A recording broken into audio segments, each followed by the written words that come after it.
When a boy who has nothing turns 17 in a place owned by the state, he inherits only one thing: the sudden, crushing weight of the future. For my sister Maya and me, that future arrived in a rusted metal box in the middle of nowhere. What we found inside would change not just our lives, but our entire past. If you've ever felt like you were starting from zero, or less than zero, then you know the feeling I'm talking about. Stick with me, and maybe we can make sense of it together. Hit that subscribe button if you've ever had to fight for a place to call home, because this is our story. The day it all began was a Tuesday. In the system, every day feels like a Tuesday. Gray, functional, and forgettable. It was my 17th birthday. There was no cake, no party, just a mandatory meeting in the supervisor's office at the Northgate group home. The air in Mrs. Gable's office always smelled like stale coffee and disinfectant, a combination that perfectly captured the building's personality. Sterile, but weary. Maya, who was 12, sat beside me on a cracked vinyl chair, swinging her legs. She wasn't supposed to be there, but she'd refused to leave my side all morning, as if her small presence could somehow anchor me to the world. Mrs. Gable slid a thin manila folder across her metal desk. Leo, as you know, turning 17 means we begin the transition process. You'll be aging out in 1 year. We need to discuss your plans, employment, housing. She droned on, her voice a flat line. I just nodded, my eyes fixed on a water stain on the ceiling that looked like a sad, lopsided map of a country I'd never visit. Plans. My only plan was to make it to tomorrow, and the day after that, and to make sure Maya was okay. Our world had shrunk to the size of this institution 2 years ago, after Grandpa Joe died. He wasn't just our guardian. He was our entire history, the only parent we'd ever known. His heart had just stopped. 1 minute he was telling me a story about fixing an old tractor engine. The next, he was gone. After that, the state stepped in. We had no other family. His small rented apartment was cleared out, his few possessions sold to cover debts we never knew he had. We were told there was nothing left. Absolutely nothing. That's why we were so confused when a woman we'd never met was shown into the office.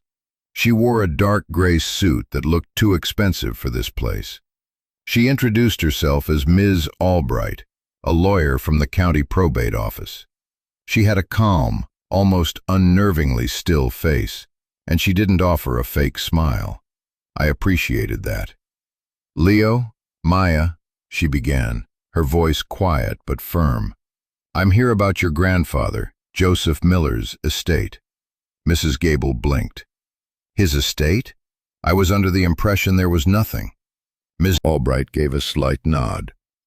"That was the initial assessment. Joseph's affairs were complicated. But one asset has recently cleared probate, a piece of property." She slid a new, much thicker folder onto the desk. It landed with a soft, heavy thud. "He owned a 5-acre parcel of land in Archer County. It was purchased under a trust, which is why it took so long to trace back to you as the beneficiaries." I stared at her. 5 acres. The words didn't make sense. Grandpa Joe was a mechanic who fixed other people's things. He never owned anything more valuable than his tools. He used to joke that the only land he owned was in the pots of his tomato plants on the fire escape. "Land?" I finally managed to say.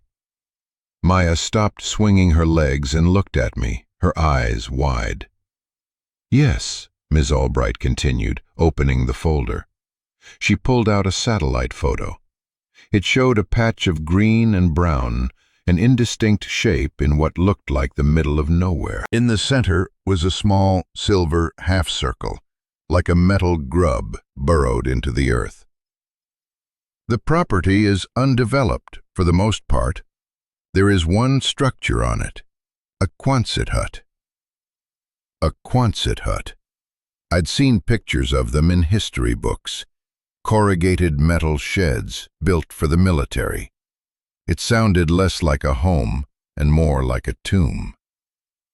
Mrs. Gable leaned forward, her skepticism plain. "And this is an asset? Is it valuable?" Ms. Albright's expression didn't change. "That's the complicated part. The land itself has some value, yes. A development firm, Westline Holdings, has a standing offer on it. They've been trying to acquire the surrounding parcels for a new residential project." She named a number. It wasn't life-changing money, but to a kid who had $7 in his pocket, it sounded like a king's ransom. Enough for a security deposit on an apartment, a used car, a real start. For a moment, a dizzying wave of hope washed over me. Then she delivered the other half of the news.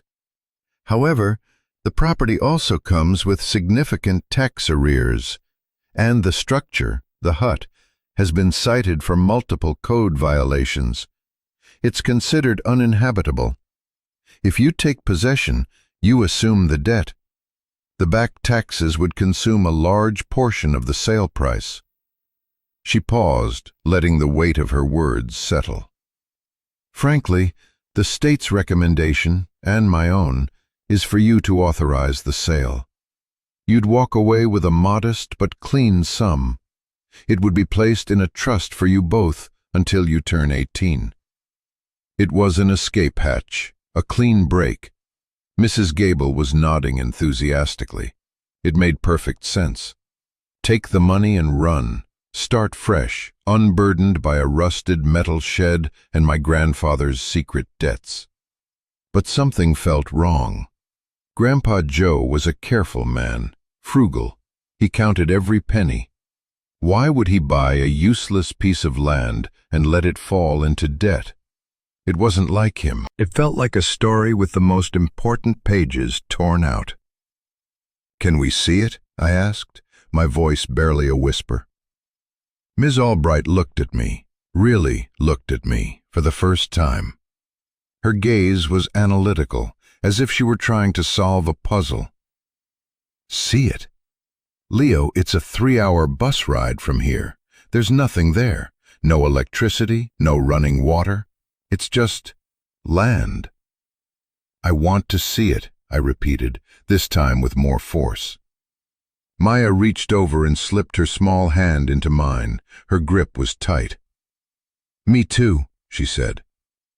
Ms. Albright studied us for a long moment. I saw something flicker in her eyes, not pity, but maybe a sliver of understanding. She finally closed the folder. "The property is legally yours. I can't stop you. I can arrange for a day pass for you both. But I advise you to be realistic about what you'll find. Don't go looking for answers that aren't there." But I already knew I was. I was looking for an answer to the one question that had haunted me for 2 years. Why did Grandpa Joe leave us with nothing? Maybe the answer wasn't nothing. Maybe the answer was a rusted Quonset hut in the middle of nowhere. The bus ride to Archer County felt like a journey to another planet. We left the city's gray sprawl behind, watching as it bled into suburbs, then into patchy farmland, and finally into the kind of rugged, empty country that makes you feel small.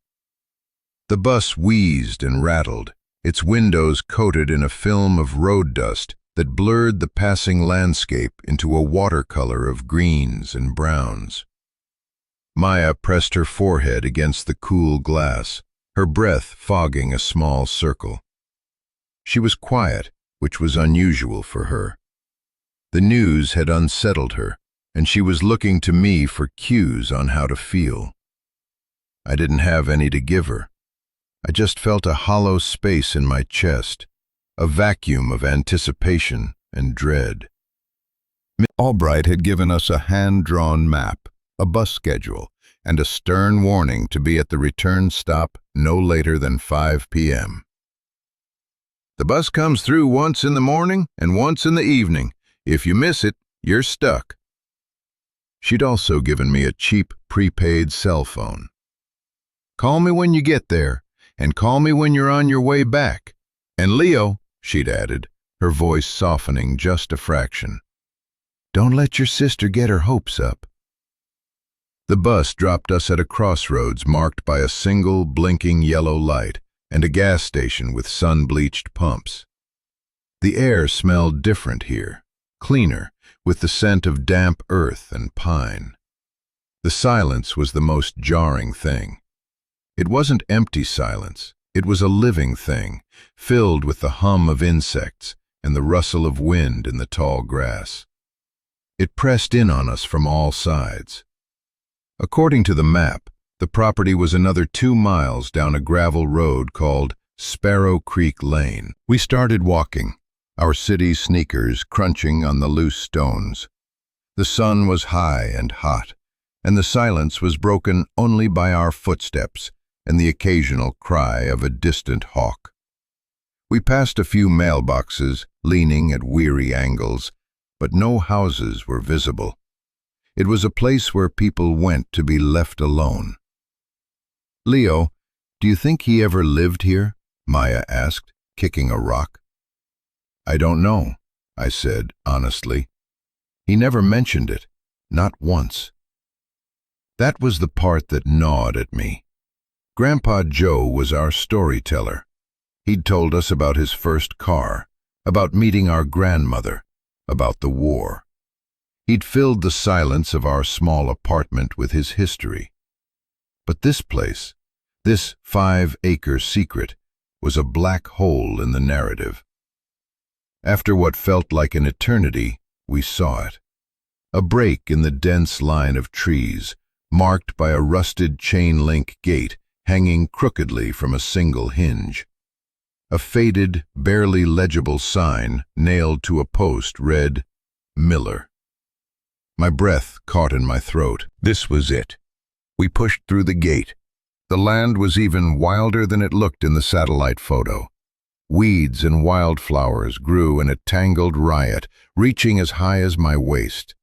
The path leading inward was almost completely overgrown, a faint suggestion of a trail. And there, at the end of it, sat the Quonset hut.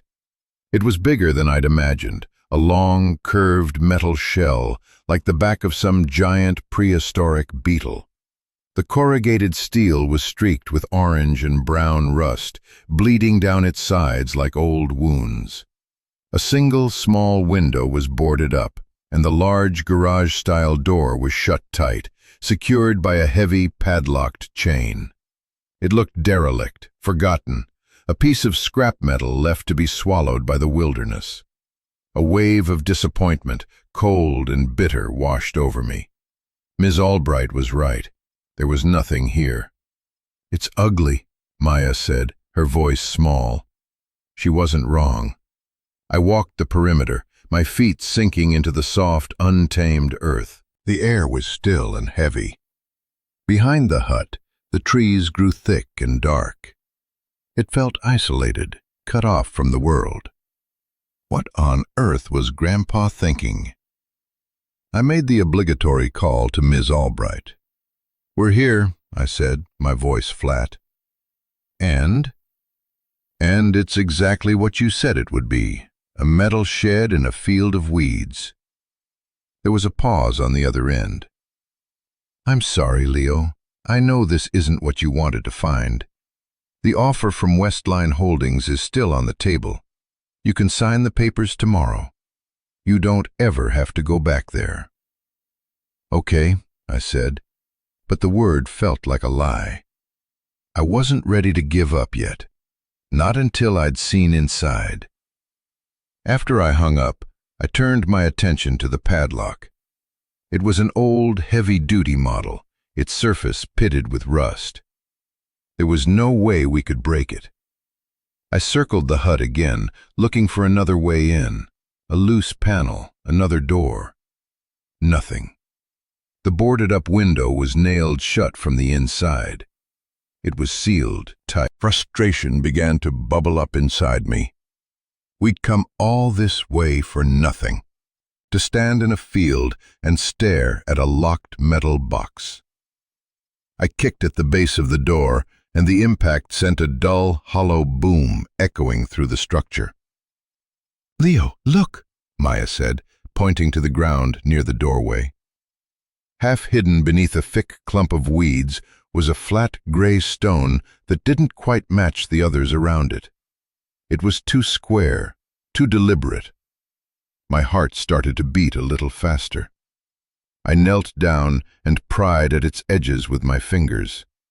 It was heavy, but it shifted.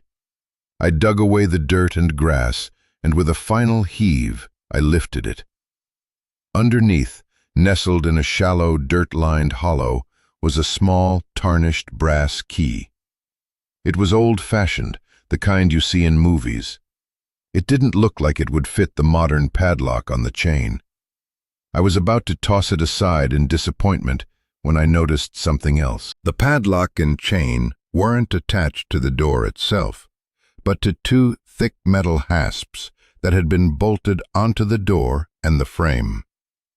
They looked newer than the rest of the hut. I looked closer at the door, right in the center, and saw it. A small, almost invisible keyhole, clogged with dirt and rust, part of the original door mechanism.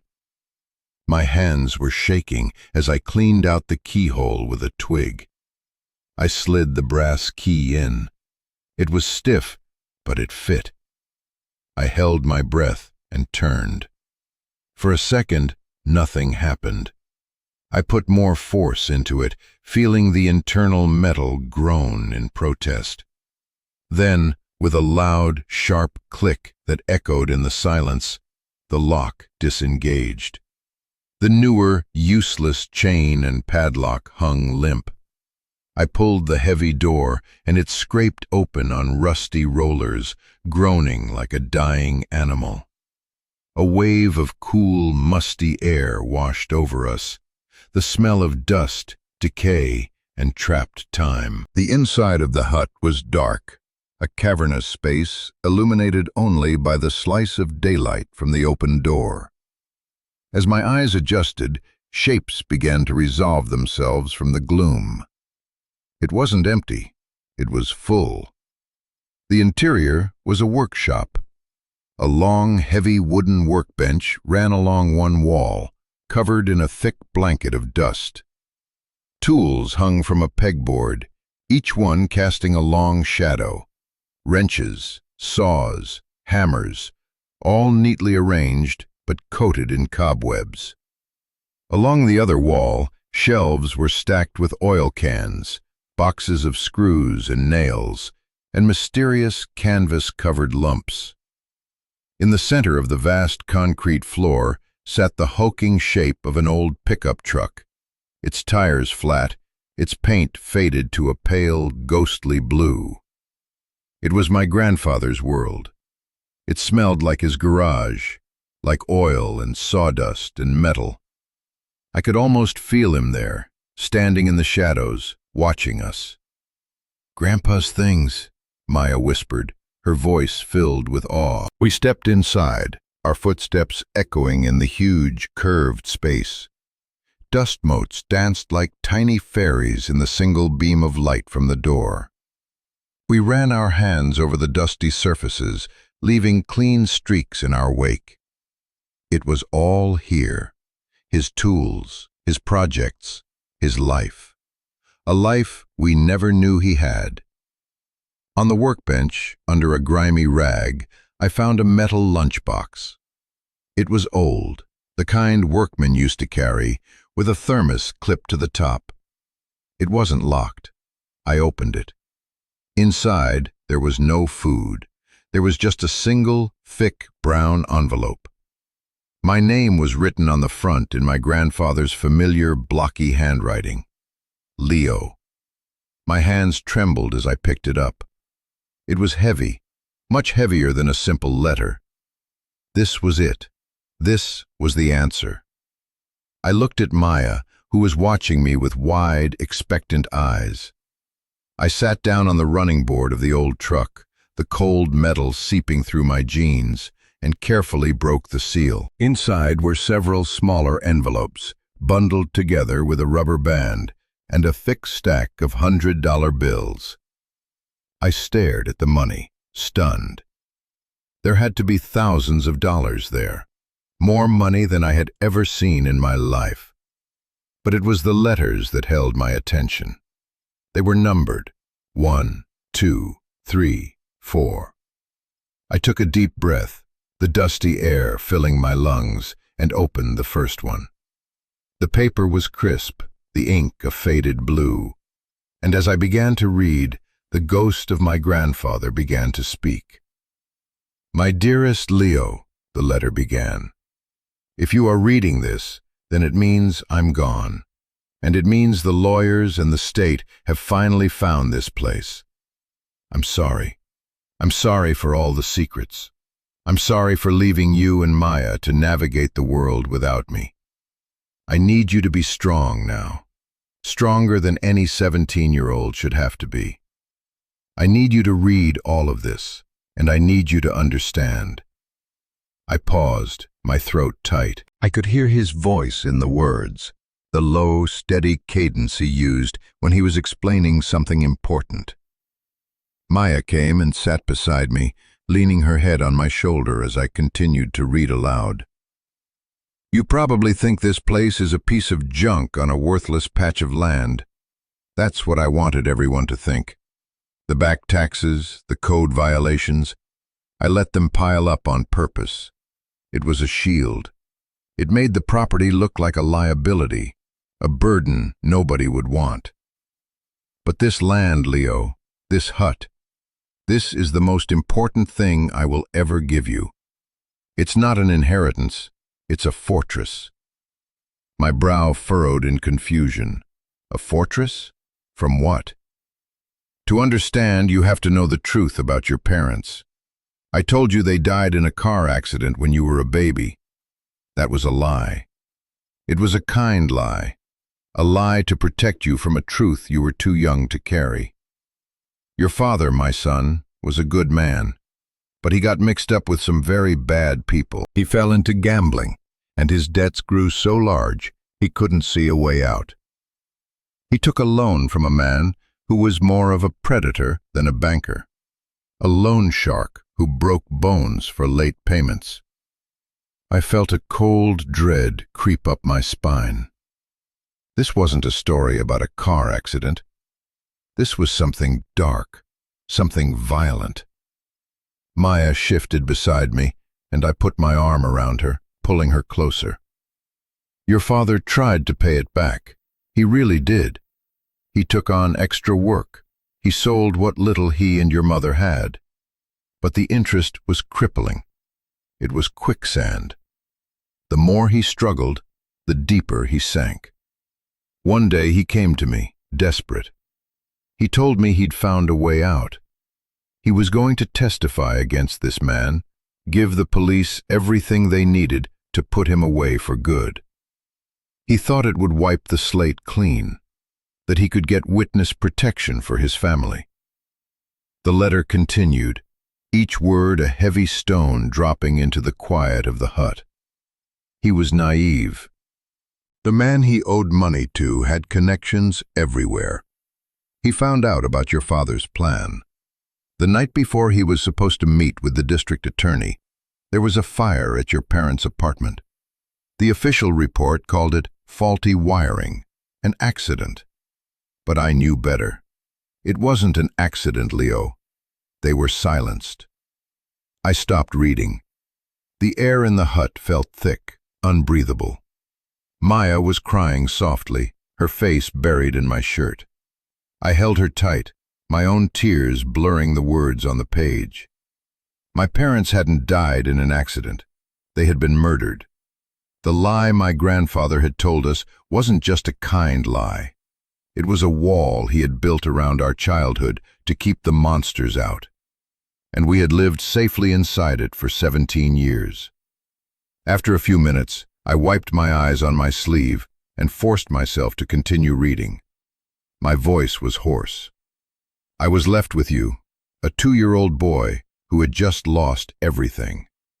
The men who did it, they knew about me. They knew your father had a son. They sent a message, a quiet warning. They told me to forget what I knew, to raise you quietly, and that as long as we stayed invisible, we would be left alone. The debt, they said, was paid. But I knew it wasn't a pardon. It was a leash.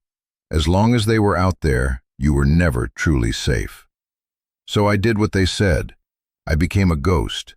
I moved us to a small apartment in the city, took a simple job, and kept my head down.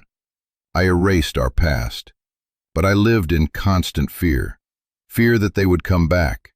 Fear that when you grew up, you might start asking questions, digging into the past, and attract their attention.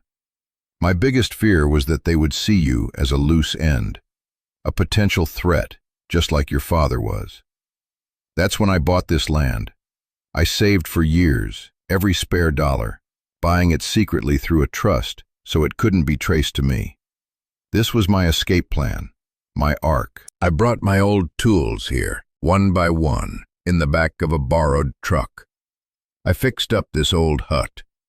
I wanted to build a place so far off the grid, so unappealing, that no one would ever look for us here. A place where we could disappear if we ever needed to.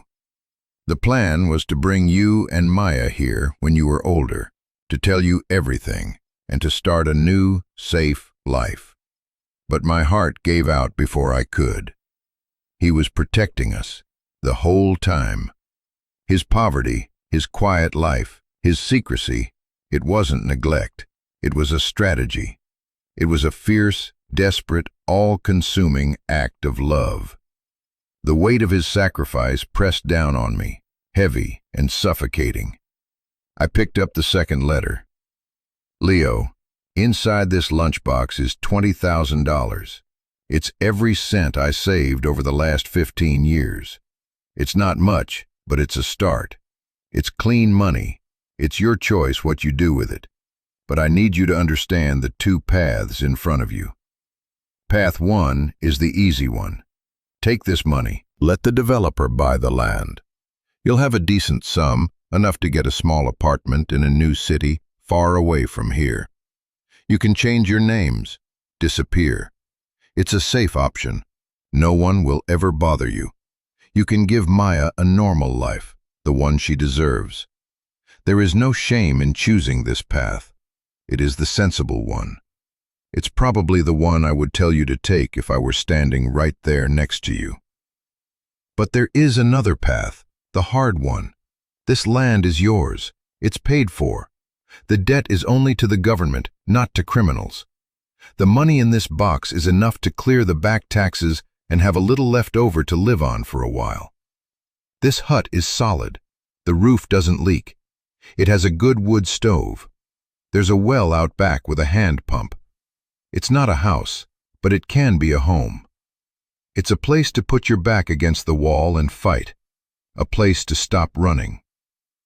The developer, Westline Holdings, they won't give up easily. They want this whole area. They'll pressure you. They'll offer you more money. They might even get nasty. But they're just businessmen, not murderers. The real danger, the men who went after your father, they are old now, or in jail, or dead. The threat has faded with time. I believe that. But I couldn't be sure. Staying here, putting your name on a deed, it makes you visible again. It's a risk. It's a choice only you can make. I looked around the dusty, cavernous hut, at the flat-tired truck, at the cobwebbed tools. He had built this place for us, a sanctuary disguised as a ruin. He had given us not just a choice, but the means to make it. He had trusted me to be the man he never had the chance to see me become. The third letter was shorter, more practical. It was a list, instructions. The well pump needs a new gasket. The wood stove flue has to be cleaned before first use. Behind the third panel from the door on the west wall, you'll find my old service manuals for the truck. The engine can be rebuilt. It was a guide to survival. It was his last lesson in how to fix things that were broken. The fourth and final envelope contained just two things: a faded photograph of a young couple, smiling, holding a baby wrapped in a blue blanket. My parents and me. They looked so happy, so full of life. It was the only picture I had ever seen of them. Underneath it was a simple, tarnished silver key. The key to the old pickup truck. I sat there for a long time, the letters in my lap, the money beside me, the photo in my hand. The silence of the hut was no longer empty. It was filled with my grandfather's voice, with the weight of his love and the burden of his choices. Maya had fallen asleep, her head heavy on my shoulder. She looked so small, so innocent. Grandpa Joe was right. She deserved a normal life. A warm apartment, a real school, friends. Not a life of hardship in a metal shed, fighting off land developers. The sensible choice was clear. Take the money. Sign the papers. Disappear. I pulled out the cheap phone Ms. Albright had given me. Her number was the only one in the contacts. My thumb hovered over the call button. I could end this right now. I could secure our future, a safe, clean, predictable future. But then I looked at the photograph again. My father's eyes, my mother's smile. They weren't just a story about a car crash anymore. They were real. They had fought for their family, and they had lost. My grandfather had spent the rest of his life fighting for us in the only way he knew how, by hiding. He had built this place not just to hide in, but to make a stand. He just never got the chance. What kind of man would I be if I took his life's work, his fortress, and sold it for scrap? What kind of brother would I be if I taught Maya that the only way to deal with a problem is to run from it? The phone in my hand suddenly felt very heavy. The decision I was about to make felt heavier. It was a weight that would settle on my shoulders and stay there for the rest of my life. I thought about the group home, the gray walls, the joyless routine, the feeling of being a file in a cabinet. I thought about the year ahead, about being pushed out into the world with nothing but a checklist from a social worker. That was a kind of running too. Running from a past you don't have toward a future someone else has planned for you. Here, in this rusted metal hut, surrounded by my grandfather's ghosts and his impossible hope, I had something I'd never had before. A history, a legacy, and a choice that was entirely my own. I put the phone back in my pocket. "Maya," I whispered, gently shaking her awake. "Wake up." She stirred, blinking in the dim light. "Did you finish the letters?" "Yeah," I said, my voice thick with emotion.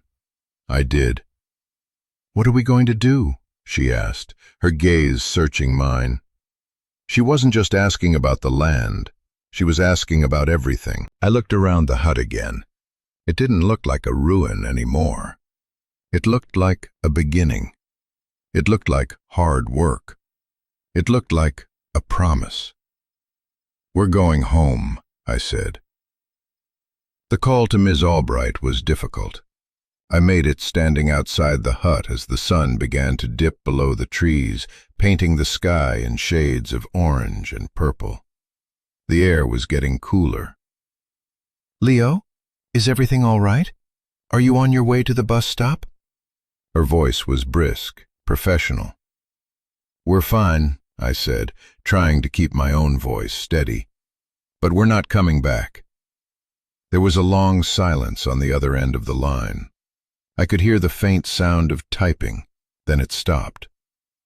"What do you mean you're not coming back? Leo, you can't stay there. It's not legal, it's not safe. You are a minor. Maya is a ward of the state. You have to come back." "We found some things here," I said, avoiding a direct explanation. I wasn't ready to share my family's dark history with a stranger, no matter how well-meaning she was. Things my grandfather left for us. There's money, enough to handle the taxes. Money? How much money? Her tone shifted, a note of alarm creeping in. Enough, I repeated firmly. Ms. Albright, this property is ours. We're not selling it. I'm going to pay the arrears and get the deed in my name as soon as I turn 18. Until then, we're staying here. This is our home now. Leo, listen to me, she said, her voice laced with a frustration I knew was born of genuine concern. You can't just decide to live in a shed. There are procedures. Social services will have to get involved. They could separate you and Maya. This is a very bad idea. Her words hit me like a punch to the gut. The thought of being separated from Maya was the one thing that truly terrified me. It was the leverage the system had always held over me. Then help us, I said, the words coming out in a desperate rush. Help me do this the right way. You're a lawyer. There must be a way. Emancipation, a hardship provision, something. My grandfather left us this place to keep us safe. Please, don't let the system take it away from us. I laid it all out for her, not the details about my parents, but the practical side. The money, my grandfather's instructions, my plan to fix the place up. I told her I would take a bus into town every day to finish high school if I had to. I would get a job. I would do whatever it took. I just needed a chance. There was another long silence. I imagined her in her sterile office, weighing her professional obligations against the desperate plea of a kid she barely knew. The money you found, she finally said, her voice careful. It would need to be deposited legally. We would need to declare it as part of the estate, and you would have to prove to a judge that you are capable of providing a stable and safe environment for your sister. It's a very high bar, Leo. Almost impossible. Almost isn't no, I said, clutching the phone tighter. She sighed, a long, weary sound that seemed to carry the weight of 100 other hopeless cases. Okay, Leo, okay. I will make some inquiries. I am making no promises. But you cannot stay there tonight. It's not safe. Come back. We will talk in the morning. We will figure out the first step. But you have to work with me. No more surprises. It was a concession, a crack of light in a solid wall. Okay, I agreed. We'll be on the 5 o'clock bus. The walk back to the crossroads felt different. The land didn't feel empty anymore. It felt like ours. The weight on my shoulders hadn't disappeared, but it had changed.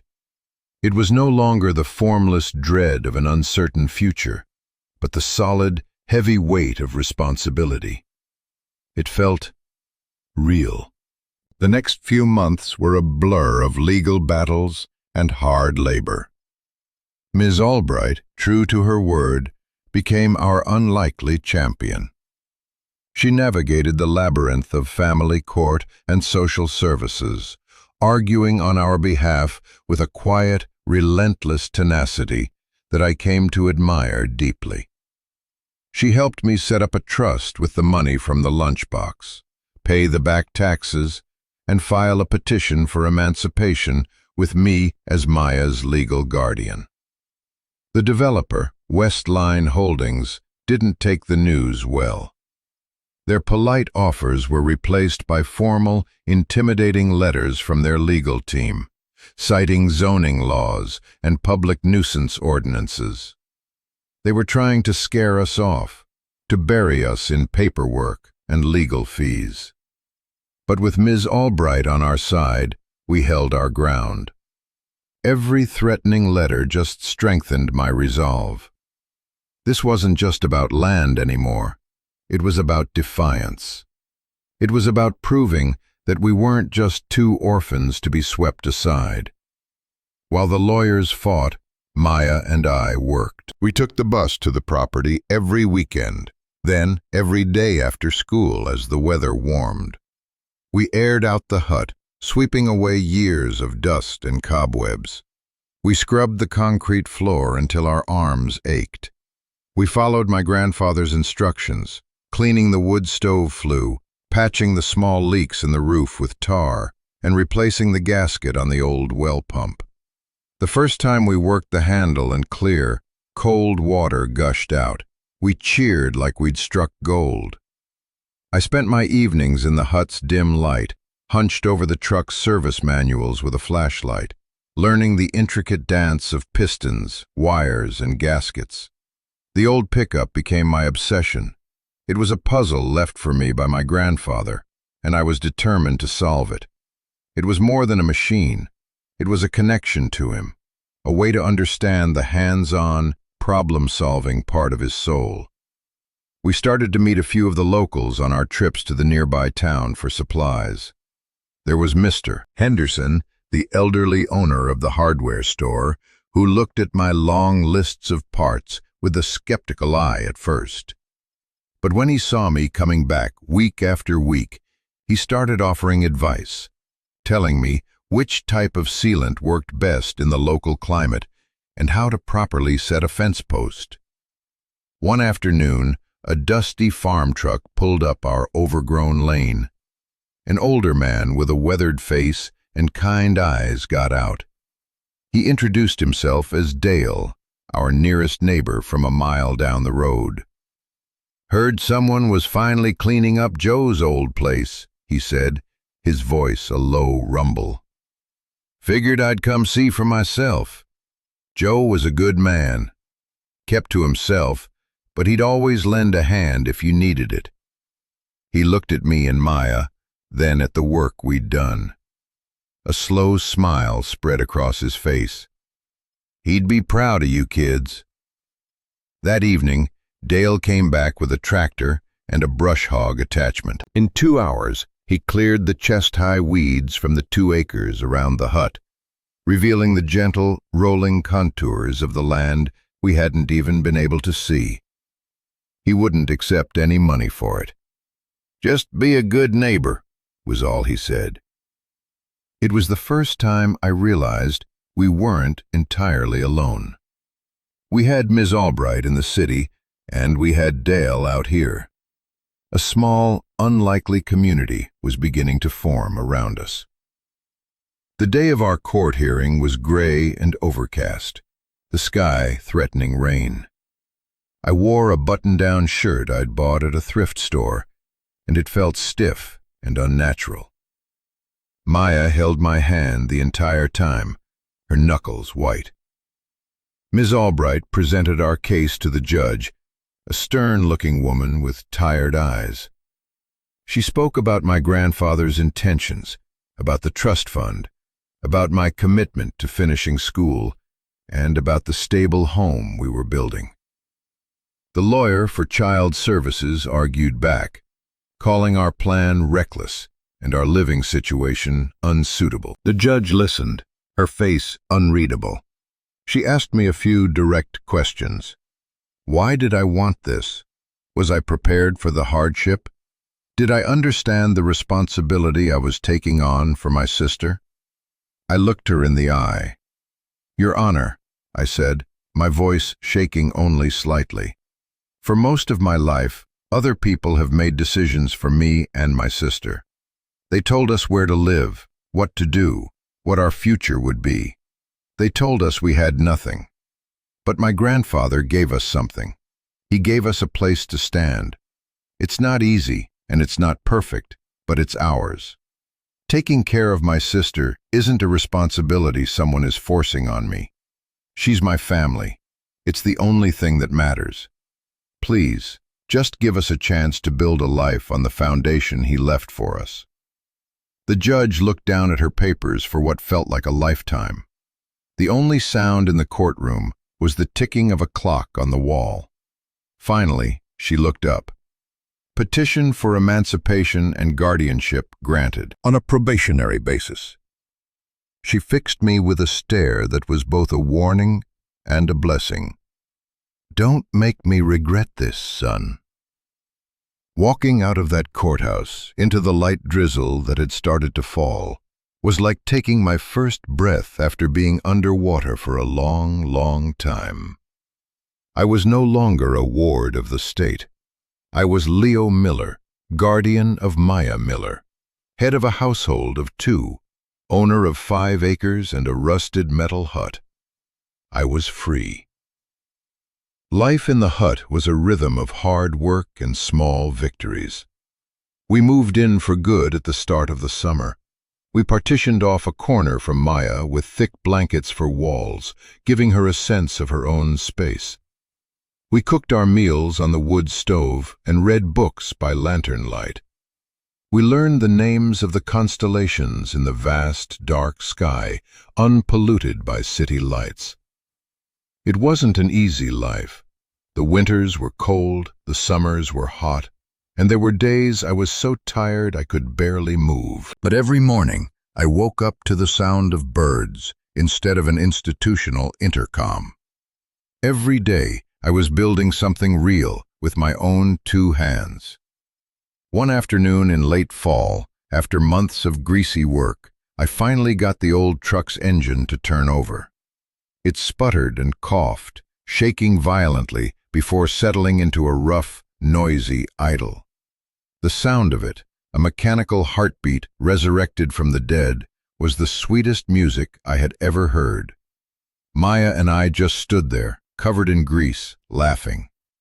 We still have a long way to go. The legal fight with Westline Holdings continues, though they seem to have lost some of their momentum. I'm finishing my last year of high school online and working part-time for Dale on his farm. Maya is enrolled in the local school and has made a few friends.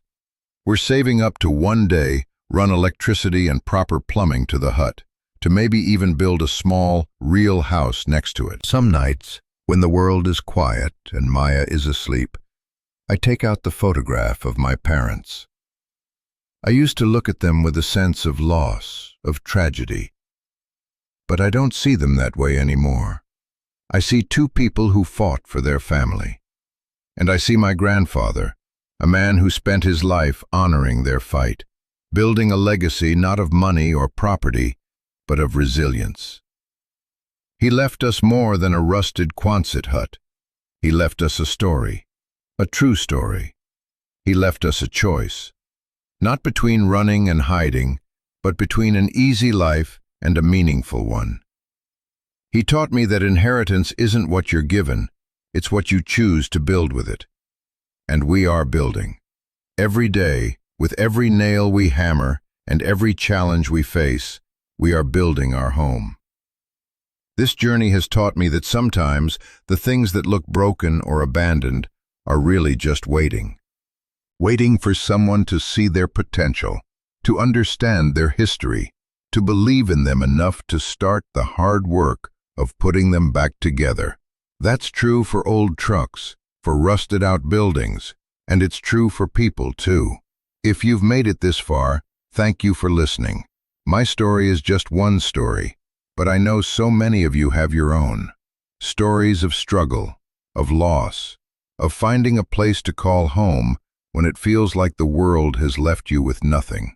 I want to hear them. Down in the comments, I want you to tell me, what's the one thing you fought for that everyone else told you to give up on? I'll be reading every single one. Your stories matter. They're a reminder that none of us are truly alone in our fight. And if this story resonated with you, if you believe in second chances and the power of building a life from the ground up, please consider subscribing. This channel is for us. It's a community for people who know that the most valuable things in life aren't the ones that come easy. It's for the builders, the fighters, the survivors. Together, we can share our strength and remind each other that even on the hardest days, there is always hope. There is always a place to make a stand.